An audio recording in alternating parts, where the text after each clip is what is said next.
My name is Kim Kjaer, and I was born in Canada. Ich bin Kim Kjaer, ich bin in Kanada geboren. I was raised in a Roman Catholic home, like many of you were. Ich bin groß geworden in einer römisch-katholischen Familie, so wie auch viele von Ihnen. Here you can see a picture of the church that I was raised in, called Our Lady of Fatima. Sie sehen hier ein Bild der Kirche, wo ich groß geworden bin, und die heißt Unsere Dame von Fatima. I remember lighting many candles in front of this statue. Ich kann mich erinnern, dass ich vor dieser Statue eine Menge Kerzen entzündet habe. But it cost money to be able to light a candle, and many times I had to ask my mother for some money. Aber auch die Kerzen haben Geld gekostet und oft musste ich zu meiner Mutter gehen und fragen, ob sie mir etwas gibt. But we didn't have very much money, so I wasn't able to light too many candles. Aber wir hatten nicht besonders viel Geld, also konnte ich auch nicht sehr viele Kerzen anzünden. It's a modern church. Es ist eine moderne Kirche. My mom sang in the choir. Meine Mutter sang im Chor. But the services were all in Latin, so I really didn't get too much benefit from the services. Aber die Gottesdienste fanden alle auf Latein statt, also ich konnte eigentlich von den Gottesdiensten nichts rausnehmen. Here you see the place where the cup and the host was kept. Hier sieht man den Ort, wo die Hostie aufbewahrt wurde. The church was ornate, but God always seemed to be very distant. Die Kirche war sehr geschmückt, aber irgendwie hatte man das Gefühl, Gott sei weit weg. He seemed to be uninterested in me. He was uncaring. He was authoritarian and didn't seem to have much interest in me. Ich hatte den Eindruck, er ist eigentlich nicht besonders interessiert an mir. Er kümmert sich nicht, er ist weit weg, eher ein autoritärer Gott. Now, many attended the church, many of them out of obligation. Die Kirche hatte viele Besucher, für viele war das eine Pflicht. My favorite part of the service was when the service was over, we got to go to the back of the church and there we were able to go into a little store. Der Lieblingsteil des Gottesdienstes war für mich immer, wenn er vorbei war und dann hinten, im Teil der Kirche hinten, gab es einen kleinen Laden. There were many statues and crosses and little books, and there was all kinds of things to interest a little boy. Da waren viele kleine Figürchen und Bücher und Kreuze und lauter Sachen, die für einen kleinen Jungen interessant waren. But in my teens, I stopped going to church. Als ich dann Teenager wurde, habe ich aufgehört, den Gottesdienst zu besuchen. I didn't like going to the confessional. Ich bin auch nicht mehr zur Beichte gegangen. I remember going into the confessional. The priest would slide back the little door and he'd ask me what I needed to confess. Ich erinnere mich, als ich noch gegangen war, ich bin dann in die kleine Kabine, der Priester kam rein, hat die kleine Luke zurückgeschoben und hat mich dann gefragt, was ich bekennen möchte. And then I would tell him, well, I've done this or I've done that. And he would give me a list of prayers to say where I'd have to go to the front of the church and recite these prayers. Und dann habe ich ihm gesagt, naja, ich habe dieses getan und auch jenes. Und dann hat er mir eine Liste von Gebeten aufgetragen und ich musste dann nach vorne gehen in der Kirche und die aufsagen. I didn't really understand what I was doing. And so oftentimes I would walk to the back of the church and just be very frustrated and angry. Ich habe eigentlich gar nicht verstanden, was ich dort gemacht habe. Und oft bin ich in den Hinterteil der Kirche gegangen und war einfach nur frustriert und wütend. Why is it that so many people seem to just dislike religion? They don't want to have anything to do with it.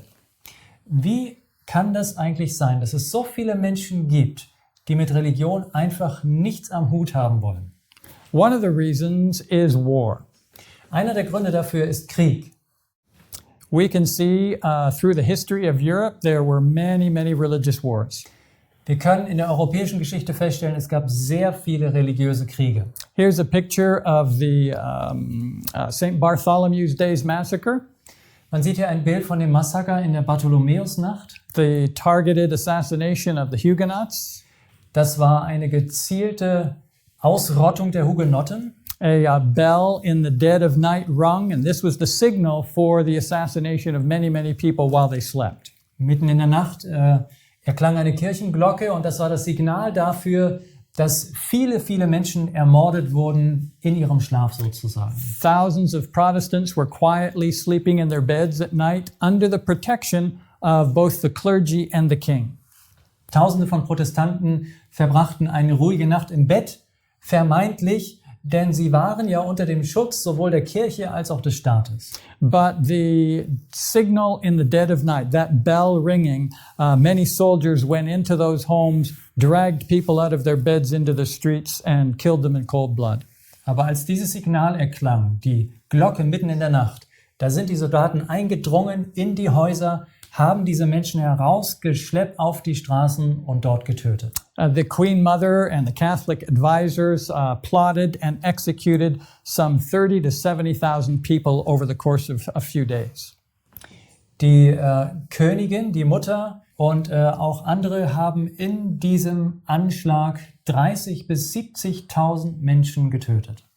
The Queen Mother then went out to inspect all the carnage, the death of all of these people. Und die Mutter der Königin ist dann hinausgegangen auf die Straßen, nachdem das Gemetzel vorbei war, und hat die Leichen inspiziert. Here's the Battle of Magdeburg in the 1630s, part of the 30 Years' War from 1618 to 1648. Hier finden wir die Schlacht von Magdeburg im Jahr 1630. Das war Teil des 30-jährigen Krieges von 1618 bis 1648. People rose up against the control of the Holy Roman Empire, and Protestants here in this city were massacred, 25 to 30,000 of them. Die Menschen sind aufgestanden gegen die Vorherrschaft der katholischen Kirche. In dieser Stadt gab es viele Protestanten, die sind sozusagen aufgestanden, haben rebelliert gegen die Vorherrschaft der Kirche, und etwa 25.000 bis 30.000 Menschen sind hier gestorben. It was so terrible that it was likened to the destruction of the city of Jerusalem. Es war so furchtbar, das Blutvergießen, man hat es verglichen mit der Zerstörung Jerusalems. And then over the course of the centuries, there were the Crusades. Und dann natürlich im Laufe der Jahrhunderte gab es auch die Kreuzzüge. They spanned the time from the 11th to the 16th century. Und zwar in dem Zeitraum vom 11. bis zum 16. Jahrhundert. These were wars that were sanctioned by the Church of Rome to go down into the Middle East and to take back the city of Jerusalem for the Catholic Church. Das waren Kriege, die die Kirche gut geheißen und gefördert hat. Die Ritter Kreuzzüge sollten nach Jerusalem gehen und die heilige Stadt zurückerobern für die Kirche. This is Peter the Hermit trying to rally the people to go out and fight in this crusade. Hier geht es um Petrus, den Einsiedler, und er versucht hier die Leute zu begeistern und für diesen Krieg zu gewinnen. This was initiated by Pope Urban II in the year 1095. Das wurde initiiert von Papst Urban II. Im Jahr 1095. It was a sermon that rallied the people to go and again take back the Middle East, the city of Jerusalem, from the Turks. Und diese Predigt hatte die Absicht, die Menschen zu begeistern und für den Krieg zu gewinnen, dass sie hinuntergehen und die Stadt Jerusalem von den Türken aus ihrer Hand reißen. And of course, God was invoked. The command was that Christ commands this to happen. Und natürlich hat man auch Gott dazu bemüht, und es hieß dann, Christus hat uns das Gebot gegeben, dass wir so handeln sollen. And many people were offered the forgiveness of their sins if they would just engage in this war. Und vielen Menschen hat man versprochen, wenn ihr mitmacht bei diesem Krieg, dann erhaltet ihr Sündenvergebung. So these wars were long, they were bloody, there were atrocities on both sides, and people, as they look at these religious wars, say, I want nothing to do with religion. Also das waren lange, blutige Kriege, viele Gräueltaten auf beiden Seiten. Und wenn Menschen sich diese Kriege im Nachhinein anschauen, dann sagen sie, mit Religion will ich nichts zu tun haben. Another reason why many people do not like religion is the subject of hell. Ein anderer Grund, warum viele Menschen sagen, ich will von Religion nichts wissen, ist das Thema Hölle. People wonder, why would a God who proclaims himself a God of love want to burn people forever and ever and ever? Denn die Leute fragen sich, warum soll ein Gott, der angeblich ein Gott der Liebe ist, Menschen in einer Hölle für ewig und ewig brennen lassen? When people have only committed sins for a finite period of 70 or 80 years, Menschen, die vielleicht nur über einen Zeitraum von 70 oder 80 Jahren Sünden getan haben, how can a God of love and justice burn them for millions and billions of years? Wie kann dann ein gerechter Gott diese Menschen Millionen und sogar Milliarden Jahre lang dafür quälen? This makes no sense to them, and so they just say, I want nothing to do with religion. Da können sie überhaupt keinen Sinn drin entdecken und die Antwort ist dann, ich will mit Religion nichts zu tun haben. Another reason is the hypocrisy of the people inside the church. Ein weiterer Grund ist, dass in der Kirche viele Menschen Heuchelei sehen. Many people struggle with the concept of God when they see the actions of the people who claim to be his followers.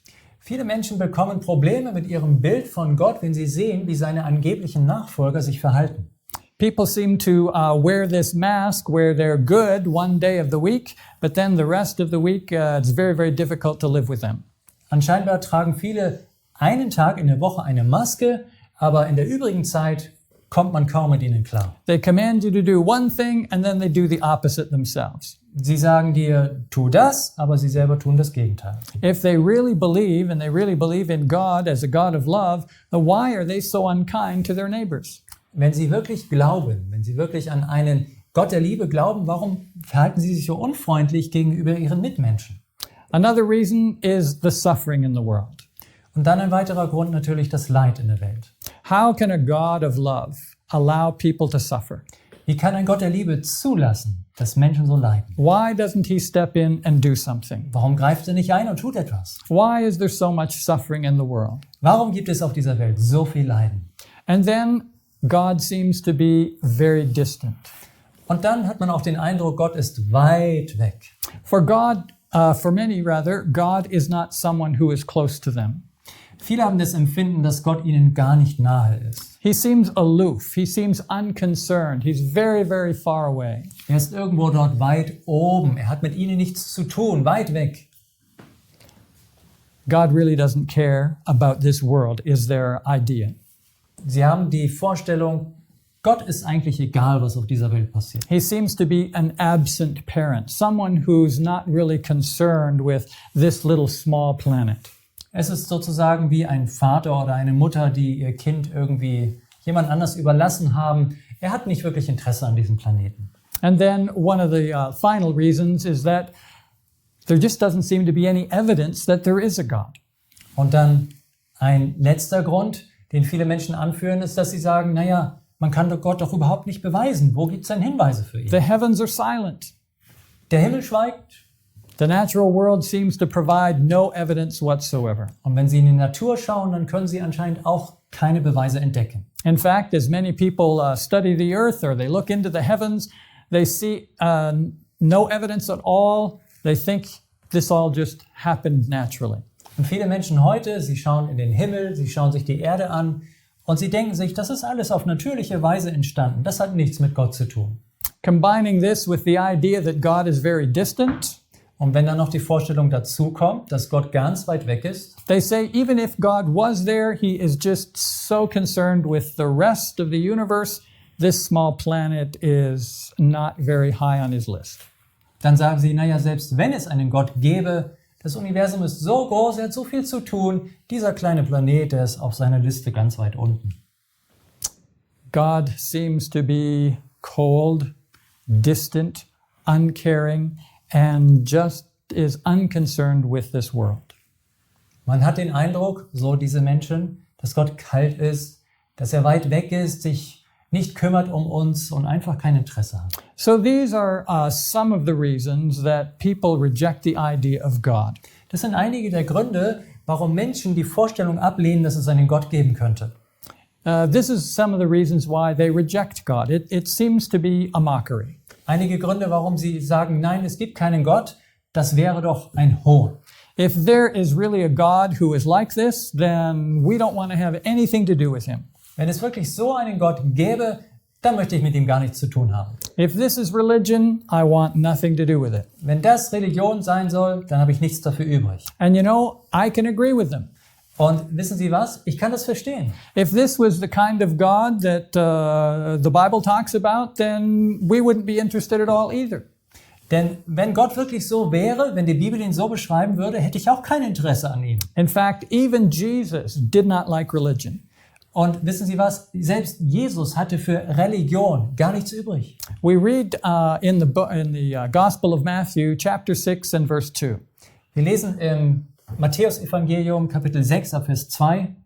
Wenn du nun Almosen gibst, sollst du nicht vor dir her posaunen lassen, wie es die Heuchler in den Synagogen und auf den Gassen tun, um von den Leuten gepriesen zu werden. Wahrlich, ich sage euch, sie haben ihren Lohn schon empfangen.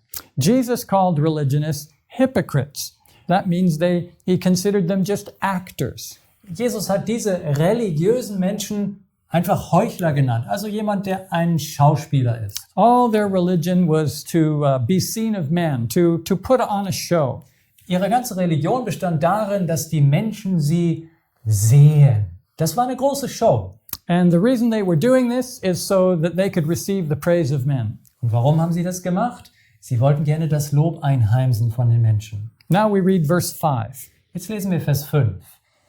Und wenn du betest, sollst du nicht sein wie die Heuchler. Denn sie stellen sich gern in den Synagogen und an den Straßenecken auf und beten, um von den Leuten bemerkt zu werden. Wahrlich, ich sage euch, sie haben ihren Lohn schon empfangen. Religionists seem to want to be seen by other people in good standing. Diese religiösen Leute, die haben anscheinend das Bedürfnis, dass andere Menschen sie wahrnehmen und sagen, oh, das sind gute Menschen. They wanted to appear pious. They wanted to appear very high in individuals' minds. Sie möchten gerne, dass die Menschen eine gute Meinung von ihnen haben und dass sie eine fromme Erscheinung sind. They wanted to be thought holy and to be thought well of. Man soll sagen, dass sie heilig sind und dass sie einen guten Stand haben. We look now at verse 16. Jetzt lesen wir Vers 16. Wenn ihr aber fastet, sollt ihr nicht finster dreinsehen wie die Heuchler, denn sie verstellen ihr Angesicht, damit es von den Leuten bemerkt wird, dass sie fasten. Wahrlich, ich sage euch, sie haben ihren Lohn schon empfangen. They wanted people to know what kind of sacrifices they were making. Sie wollten gerne, dass die Leute merken, was für ein Opfer sie bringen. That religion was very difficult, but they were up to doing a really good job.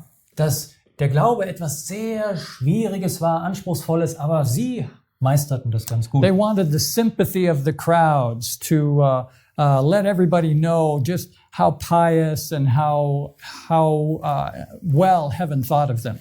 Sie wollten gerne das Mitgefühl der Menge, dass alle sehen konnten, wie fromm sie doch waren und was für einen guten Stand sie im Himmel hatten. Look how holy I am in all the things that I do. Schaut doch mal, wie heilig ich bin, was ich hier alles mache. And so let's elevate me higher and higher in your eyes. Und ich möchte gerne in euren Augen immer höher und höher kommen. Matthew chapter 23 and verse 27. Matthäus 23, Vers 27. Wehe euch, ihr Schriftgelehrten und Pharisäer, ihr Heuchler, dass ihr getünchten Gräbern gleicht, die äußerlich zwar schön scheinen, inwendig aber voller Totengebeine und aller Unreinheit sind. Again, Jesus refers to these religionists as hypocrites. They're actors in a play. Und wieder nennt Jesus diese religiösen Leute Heuchler. Sie sind Schauspieler. They're pretending to be so nice and beautiful on the outside, Äußerlich geben sie einen schönen und freundlichen Anschein, but inside they're dead, full of dead men's bones and all kinds of uncleanness. aber innen sind sie tot, voller Gebeine und jeder Unreinheit. So they look good on the outside, but inside they're corrupt. Also außen hui, aber innen pfui. They make a parade, like a show. They appear pious in very many things, but inwardly that is not the case. Das ist eine große Parade, eine Show. Äußerlich sehen sie fromm aus, aber innen sieht es ganz anders aus. They want to stand out. Look at me. They want to be addressed as superior. I represent God. Jesus claimed to represent God. Sie wollen irgendwie hervorstechen. Schaut mich an. Ich bin ein Repräsentant Gottes. Ich bin was Besonderes. Aber Jesus war der Repräsentant Gottes. And as Jesus represented God, and he claimed to do so, how did he treat people? Was it the same as these religionists? Und Jesus, der von sich sagte, dass er ein Repräsentant Gottes war, wie hat er denn die Menschen behandelt? So wie diese Religiösen? Let's look at a story here in John chapter 8, and we begin in verse 3. Schauen wir uns mal eine Geschichte an in Johannes 8 und wir lesen ab Vers 3. Da brachten die Schriftgelehrten und Pharisäer eine Frau zu ihm, die beim Ehebruch ergriffen worden war. Stellten sie in die Mitte und sprachen zu ihm: Meister, diese Frau ist während der Tat beim Ehebruch ergriffen worden. Jesus is in the area in the marketplace, Jesus befindet sich auf dem Marktplatz And some of the religious leaders bring this woman to him that has just been taken in adultery. Und dann kommen einige der religiösen Führer und bringen diese Frau zu ihm, die ist gerade auf frischer Tat beim Ehebruch ertappt worden. The religious leaders despised Jesus because he was showing the rest of the people who they really were. Diese religiösen Führer, die haben Jesus verachtet, weil er hat den Leuten eigentlich klargemacht, im Kontrast zu ihnen, wie es um sie wirklich stand. And so they brought this woman hoping that they would be able to catch him in a trap and thereby begin to accuse him. Und deswegen wollten sie ihm gerne eine Falle stellen und haben sie diese Frau gebracht zu ihm und wollten einen Grund finden, ihn anzuklagen. Verse 5. Vers 5. Im Gesetz aber hat uns Mose geboten, dass solche gesteinigt werden sollen. Was sagst nun du? Would he honor Moses' law or would he break Moses' law? Wie sollte sich Jesus verhalten? Sollte er dem Gesetz Moses nachkommen oder es missachten? Would he say, yes, she has committed adultery, let's pick up the stones and stone her dead? Sollte er sagen, naja, sie hat Ehebruch begangen, also greifen wir uns die Steine und steinigen sie? Or would he say, oh no, well, we can let that go and then the religious leaders would have something to accuse him of? Oder würde er sagen, nein, wir müssen diesen Fall mal anders regeln und dann hätten die religiösen Führer wirklich einen Grund, ihn anzuklagen. They thought, we have him now. Und sie haben sich gedacht, da kommt er nicht raus. Verse 6. Vers 6. Das sagten sie aber, um ihn zu versuchen, damit sie ihn anklagen könnten. Jesus aber bückte sich nieder und schrieb mit dem Finger auf die Erde. And so Jesus, as he has this trembling woman standing in front of him, stoops down to the ground and he begins to write something in the sand. Also da steht diese zitternde Frau vor Jesus und er bückt sich nieder und schreibt mit dem Finger etwas in den Sand. And as he's writing, these religious leaders are talking to him, trying to get some answers out of him, but he's not listening to them. Und während er dort schreibt, bedrängen ihn die religiösen Führer und wollen eine Antwort von ihm haben, aber er scheint sie nicht zu hören. Verse 7. Vers 7. Als sie nun fortfuhren, ihn zu fragen, richtete er sich auf und sprach zu ihnen, wer unter euch ohne Sünde ist, der werfe den ersten Stein auf sie. As he continued, then finally he stood up and he said, you who are without a sin, you can pick up the first stone and cast it at her. Irgendwann ist er endlich aufgestanden und hat ihnen dann gesagt, wer von euch keine Sünde hat, der soll den ersten Stein werfen. Verse 8 and 9. Vers 8 und 9. Und er bückte sich wiederum nieder und schrieb auf die Erde. Als sie aber das hörten, gingen sie, von ihrem Gewissen überführt, einer nach dem anderen hinaus, angefangen von den Ältesten bis zu den Geringsten. Und Jesus wurde allein gelassen und die Frau, die in der Mitte stand. So now Jesus stooped back down again and continued to write. Jesus hat sich also nochmal gebückt und hat weiter geschrieben. He's beginning to write the sins of these leaders that are around him. Was macht er dort? Er schreibt die Sünden der Führer auf, die ihn umgeben. These were dark sins of these individuals, and conviction began to take hold of them as they saw their own sins being written in the sand. Das waren die dunklen, geheimen Sünden dieser Personen. Und als sie das sahen, was er dort im Sand aufschrieb, da hat das Gewissen sie gepackt. And they didn't want to be exposed as the hypocrites that they were, and so slowly they began to drift away from this group of people. Und sie wollten auf keinen Fall bloßgestellt werden vor den Menschen, dass sie sehen, was für Heuchler sie eigentlich waren. Und so nach und nach, leise und still, haben sie sich zurückgezogen. And finally, every last one of these religious leaders has gone, and it was just Jesus and this woman left. Bis zum Schluss nur noch Jesus und diese Frau dort waren. Jeder Führer war verschwunden. Let's read verse 10. Lesen wir Vers 10. Da richtete sich Jesus auf, und da er niemand sah als die Frau, sprach er zu ihr, Frau, wo sind jene, deine Ankläger? Hat dich niemand verurteilt? Where are your accusers? Wo sind deine Ankläger? Where are all these people who were so ready just a few minutes to have me say, yes, pick up stones to throw at you? Wo sind denn die ganzen Leute, die noch vor wenigen Minuten kurz davor waren, ja, lasst sie uns steinigen? Verse 11. Vers 11. Sie sprach, niemand Herr. Jesus sprach zu ihr, so verurteile ich dich auch nicht. Geh hin und sündige nicht mehr. And so she said, there isn't any, they've gone, there's no one here. And so Jesus begins to say to her, I don't condemn you either, but go and sin no more. Die Frau sagt also, es ist keiner mehr da. Alle sind verschwunden. Und Jesus sagt ihr, ich bin auch nicht da, um dich zu verurteilen. Geh hin, aber sündige nicht mehr. So one moment, this poor woman doesn't know whether she's going to live or die, and the next minute she's set free.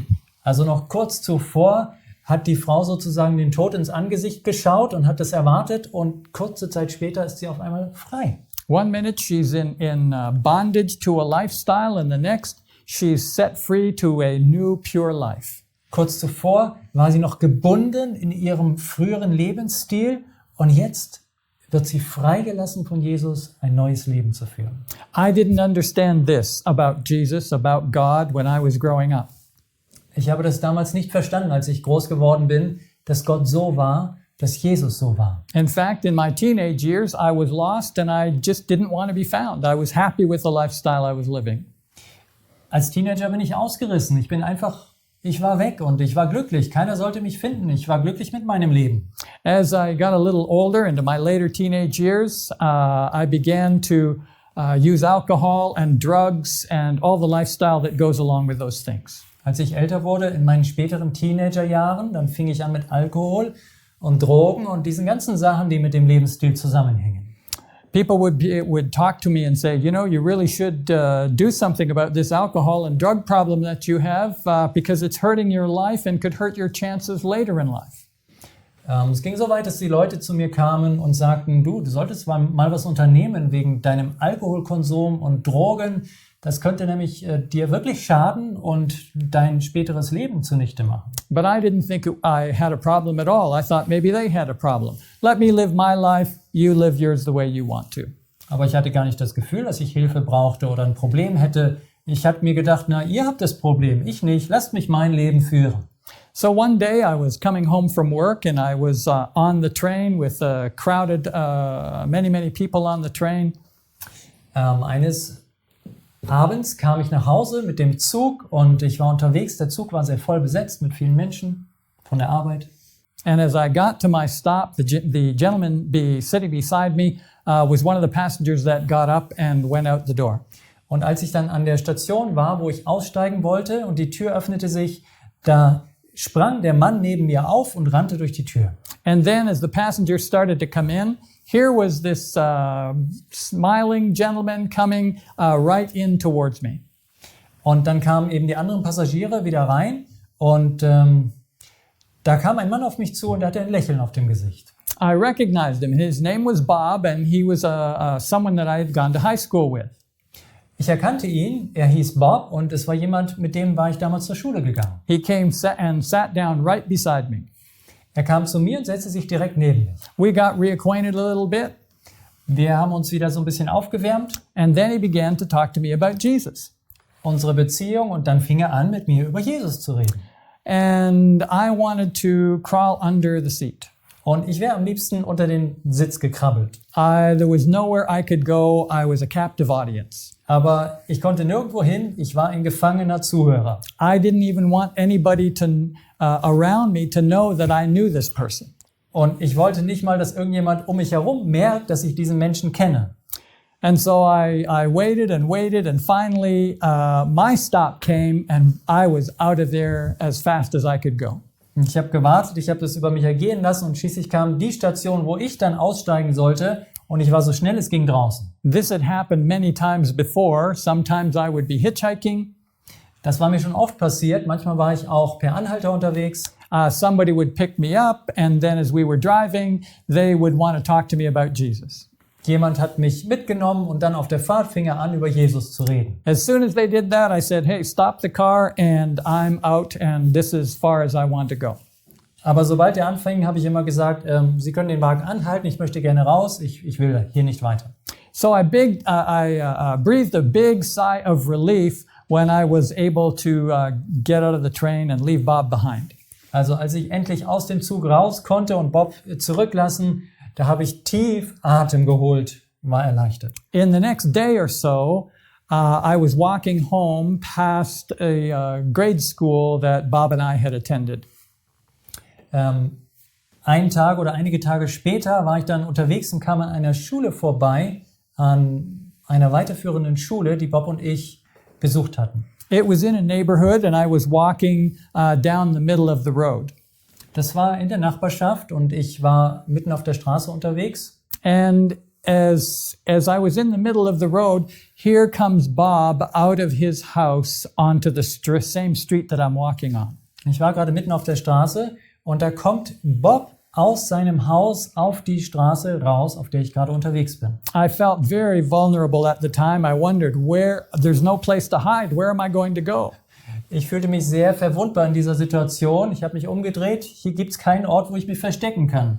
I quickly thought there's only one place left that I can see where I'm going to be able to get out of his sight. Und ich habe gedacht, es gibt nur eine Möglichkeit, nur einen Ort, wo ich ihm entkommen könnte hier. There was, on the lawn of the school, there was some bushes around a flagpole. Auf dem Rasen der Schule gab es einen Fahnenmast und drumherum waren einige Büsche. And so I said, that's my only chance. And so I took off for those bushes. Also habe ich mir gesagt, das ist die einzige Chance, die ich habe, und ich bin auf die Büsche zu. I ran up to those bushes, dived behind them, dropped down, and then just looked out to see if Bob had seen me. Ich bin auf die Büsche zugerannt, habe mich auf den Boden geworfen und dann so vorsichtig ein bisschen auseinander und durchgelugt, ob Bob mich gesehen hat. And I was greatly relieved that it appeared he didn't see me run behind the bushes. Und ich war riesen erleichtert, als ich den Eindruck hatte, anscheinend hat er mich nicht gesehen. Er lief vorbei. I waited for Bob to go down a different street, and then I got out and went the long way home. Ich habe gewartet, bis Bob dann eine andere Straße weitergegangen ist, und dann kam ich raus und habe einen Umweg nach Hause gemacht. I didn't want anything to do with anybody that wanted to talk to me about Jesus. Ich wollte absolut nichts zu tun haben mit irgendjemandem, der mir von Jesus erzählte. As time went on, I began to do more and more dangerous things. Als die Zeit verging, da habe ich mich immer gefährlicheren Dingen gewidmet. I got in a car accident and in motorcycle accident and then finally in a hang gliding accident.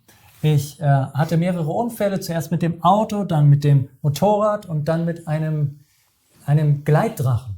The hang gliding accident, I was flying one day and the part where you hold on to steer. Ich war so in diesem Flugdrachen unterwegs und ich hing da drin, und dann gibt es eben so Teile, wo man sich festhält und womit man steuert. That came apart. And there's a parachute clip and a rope that comes down, hangs across here, and this is what holds you into the kite. Und das ging an diesem Tag auseinander. Also man hängt da an so einem Seil dran für einen Fallschirm, und das gibt einem den Halt. The pins that were holding everything together fell out, and my hands went straight up, and then this rope slipped off my hands, and I went straight down.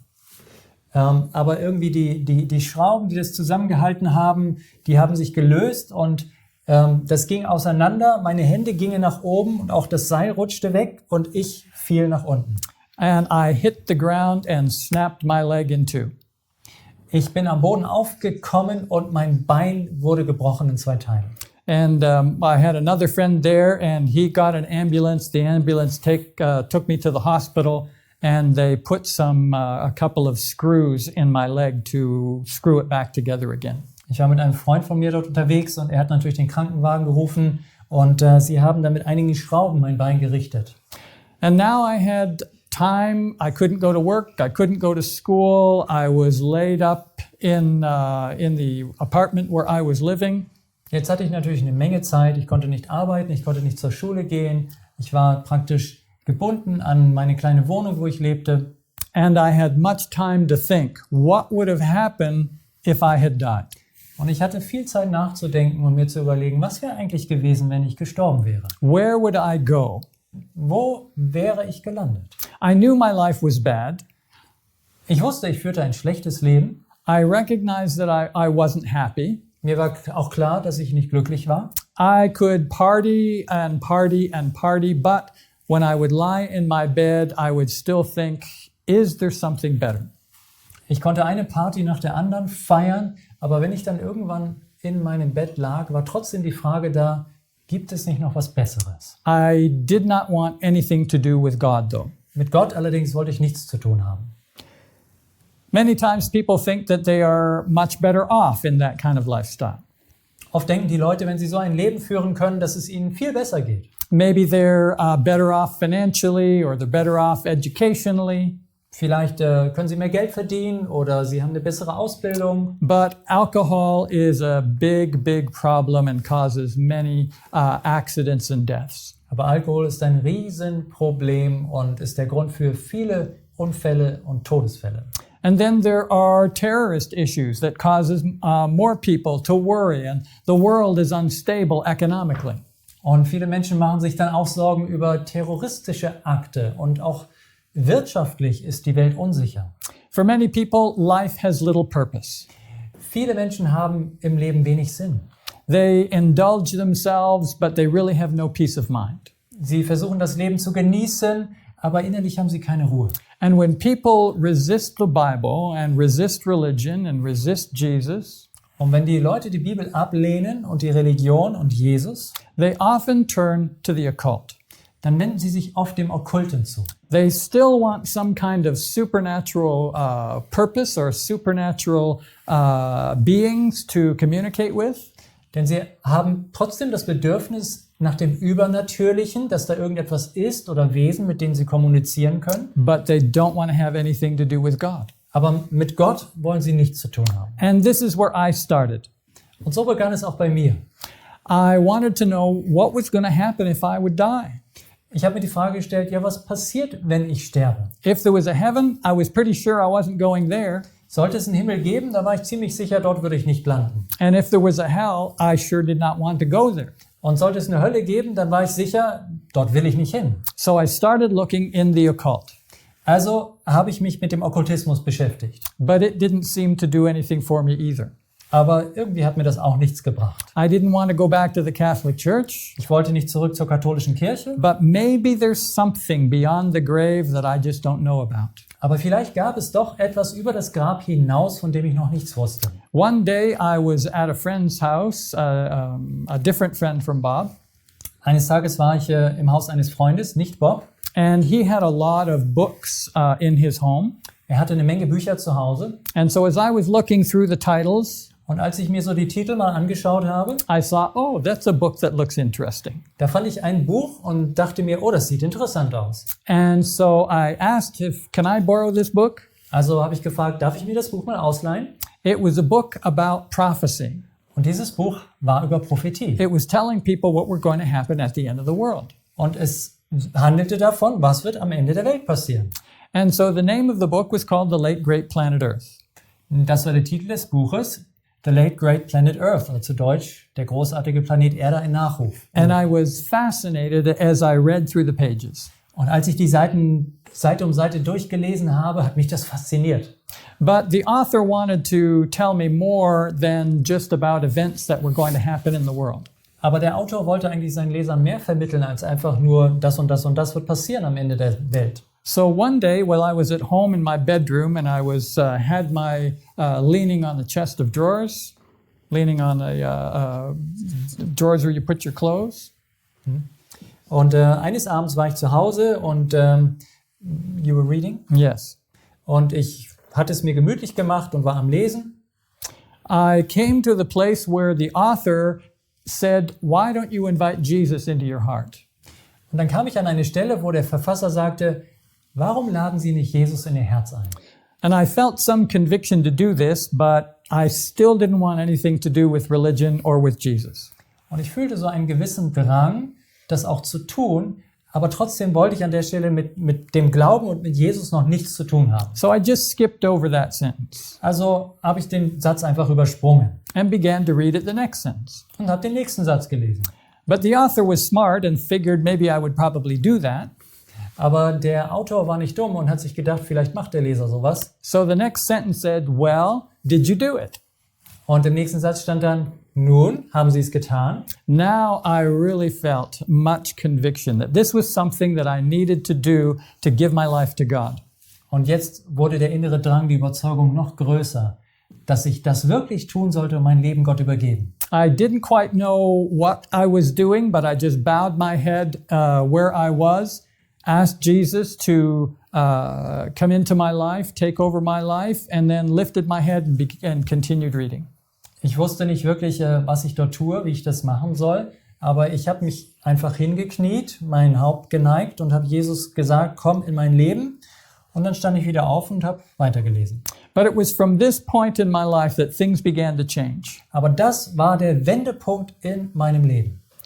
One evening, Sunday evening, I was watching the movie The Ten Commandments.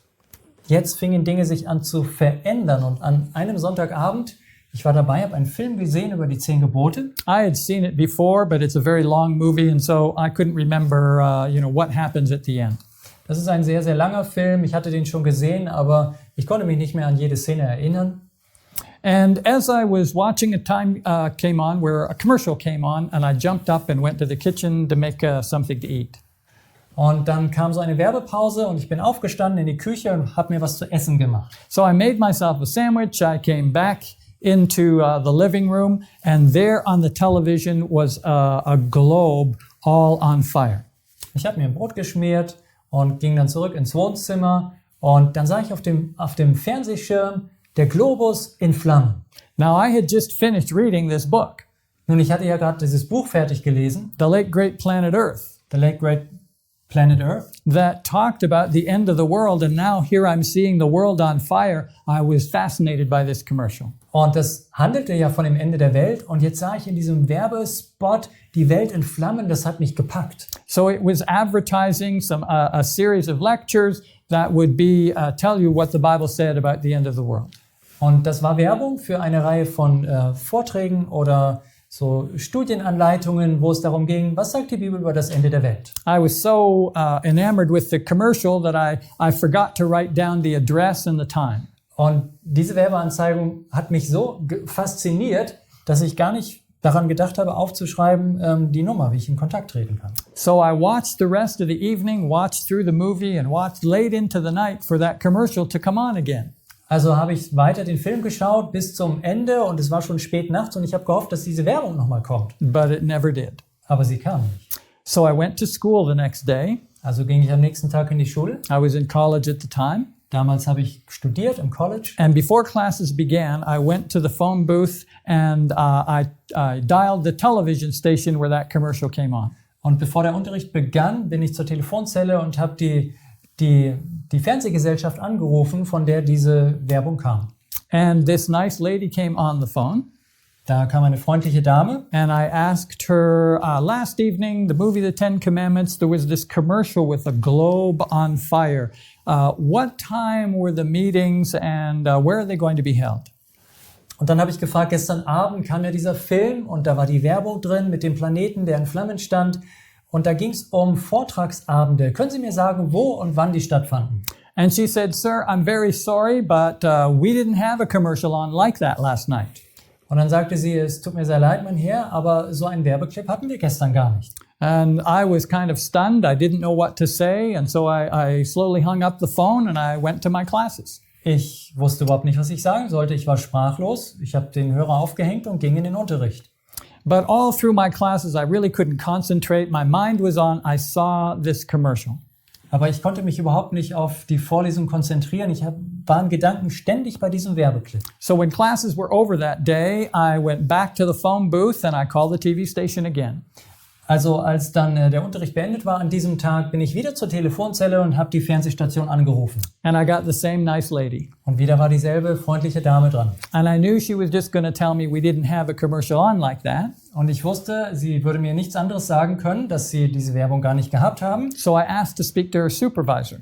Also habe ich sie gebeten, kann ich mit ihrem Vorgesetzten sprechen? And a nice gentleman came on the phone. Kam ein freundlicher Herr. And I told him the same thing. Remember last night we had this commercial on with the globe on fire, and when are these meetings and where are they going to be? Ich habe ihm das gleich gesagt. Sie wissen doch, gestern Abend war der Film und da gab es diese Werbung mit dem Planeten in Flammen und die Vortragsabende. Wann und wo sollte das stattfinden? And to my dismay, he gave me the same answer that the lady did. Aber zu meiner Enttäuschung hat er mir dieselbe Antwort wie die Dame gegeben. I'm sorry, sir, but we didn't have a commercial on like that last night. Es tut mir sehr leid, mein Herr, aber wir hatten so eine Art Werbung gestern Abend gar nicht. And so I said, you know, I saw the commercial. Und ich sagte ihm, wissen Sie, ich habe es doch mit eigenen Augen gesehen. I wasn't dreaming, I wasn't hallucinating, I saw it. Ich habe nicht geträumt, ich hatte keine Halluzinationen, ich habe es gesehen. So would you please just go to your cabinets, go through your papers and see if you can't find this. Also könnten Sie vielleicht doch bitte in zu Ihrem Aktenschrank gehen und mal Ihre Akten durchsehen, ob Sie da nicht was finden. So he was very kind and he did. He went and looked in all the paperwork. Und er war tatsächlich so freundlich und hat das gemacht. Er ist die ganzen Papiere durchgegangen. He came back on the phone and he said, here it is. Und dann kam er zurück zum Telefon und sagte, ich habe was gefunden. And he told me the time and he told me the place and now I had the information I was looking for. Und er sagte mir die Uhrzeit und den Ort und jetzt hatte ich endlich meine Informationen. I didn't know what these meetings were going to be about, whether it was the same one every night or they were different ones. So we finally got to go. Also ich wusste eigentlich gar nichts darüber, ob jetzt jeden Abend derselbe Vortrag stattfinden würde oder immer was anderes, aber ich war schließlich dann auf dem Weg dorthin. I borrowed the car from my mother and my sister and I went, but the meetings were far, far away, over an hour away. Ich lieh das Auto von meiner Mutter, meine Schwester begleitete mich, aber die Treffen waren ziemlich weit weg, über eine Stunde Fahrt. And when we finally found the place, because we got lost, when we finally found the school where the meetings were going to be, we got there just in time for everything to be finishing up. Und als wir schließlich, also endlich dort ankamen, denn wir hatten uns auch noch verfahren bei dieser Schule, wo die Vorträge stattfanden, da kamen wir gerade rechtzeitig sozusagen zum Abschluss. Finally, I went up and talked to the gentleman who was presenting the meetings, and I said, sorry, we couldn't come. We would have liked to, but we live too far away, and we only have the car tonight. Und ich ging dann am Schluss noch zu diesem Herrn, der das Ganze vorgetragen hat und sagte ihm, es tut mir leid, ich wäre gerne dabei gewesen, aber wir wohnen weit weg und wir können nur heute das Auto bekommen. But he said, well, if you would come, we will pick you up and drop you back home again. Und dann sagte er zu mir, wenn Sie gerne kommen wollen, wir können Sie auch abholen und bringen Sie nachher wieder zurück. And so they did that for a night or two until I realized I could take the train to where the meetings were held. Und das haben sie tatsächlich gemacht für 1-2 Abende, bis ich dann gemerkt habe, es gab auch eine Zugverbindung dorthin. I went to many meetings and I learned many, many things from the Bible. Ich bin zu vielen Vorträgen dorthin gegangen und habe sehr viel über die Bibel gelernt. And at the end of those meetings, I gave my heart fully to Jesus Christ. Und am Ende dieser Vorträge habe ich mein Herz völlig Jesus übergeben. It was a tremendous experience for me, completely changing my life. Das war eine gewaltige Erfahrung für mich. Sie hat mein Leben auf den Kopf gestellt. And I found out at the end of the meetings that they only had enough money to put on one commercial. Und ich habe herausgefunden dann am Ende der Vortragsreihe, dass sie nur gerade genug Geld hatten, um eine Werbung zu bezahlen. This was the first time that they had ever put a commercial on television, and I was the only person who came as a result of that commercial. Und das war überhaupt das erste Mal, dass sie in so eine Fernsehwerbung investiert hatten. Und die einzige Person, die daraufhin gekommen war, war ich. And so God worked in my individual life, for me, just me. Gott hat also in meinem persönlichen Leben gewirkt. Er hat etwas getan, nur für mich. God is not someone who is distant and far away. Gott ist nicht jemand, der irgendwo weit in der Distanz ist. He is somebody who is very, very close and wants to work personally in each of our lives. Sondern er ist ganz, ganz nah bei uns und er möchte bei jedem persönlich im Leben wirken. Suppose that there was someone who was so good. Stellen Sie sich vor, es gäbe einen Menschen, der sehr gut ist. Someone who loves you in spite of knowing everything about you. Jemand, der Sie liebt, obwohl er alles von Ihnen weiß. Someone who wants the best possible life for you. Jemand, der ihnen das bestmögliche Leben wünscht. Someone who says, I don't condemn you, but go and sin no more. Jemand, der zu ihnen sagt, ich verurteile dich nicht, aber gehe hin und sündige nicht mehr. I found someone like that in Jesus Christ. Ich habe diese Person gefunden in Jesus Christus. And it changed my whole idea on religion. Und es hat meine Vorstellung von Religion und Glauben komplett verändert. Because the God of the Bible is not the God that is commonly taught in the world today. Denn der Gott, den wir in der Bibel finden, ist nicht der Gott, der allgemein so in der Welt herumgeistert. I had many, many questions, but the Bible answered those questions. Ich hatte so viele Fragen, aber ich habe auf alles eine Antwort gefunden im Wort Gottes. And now, instead of saying, I don't want anything to do with religion, I couldn't get enough of the Bible. Und jetzt war es so, dass ich nicht mehr sagte, ich habe nichts übrig für Religion, sondern ich konnte nicht genug bekommen von der Bibel. And remember that young man by the name of Bob who came in on the train that one day? Und wissen Sie noch, dieser junge Mann namens Bob, der an einem Abend mich in dem Zug traf. The guy that I hid in the bushes from? Und vor dem ich mich dann später versteckt habe in den Büschen. Well, now instead of wanting to run away from him, I wanted to tell him all that God had done for me.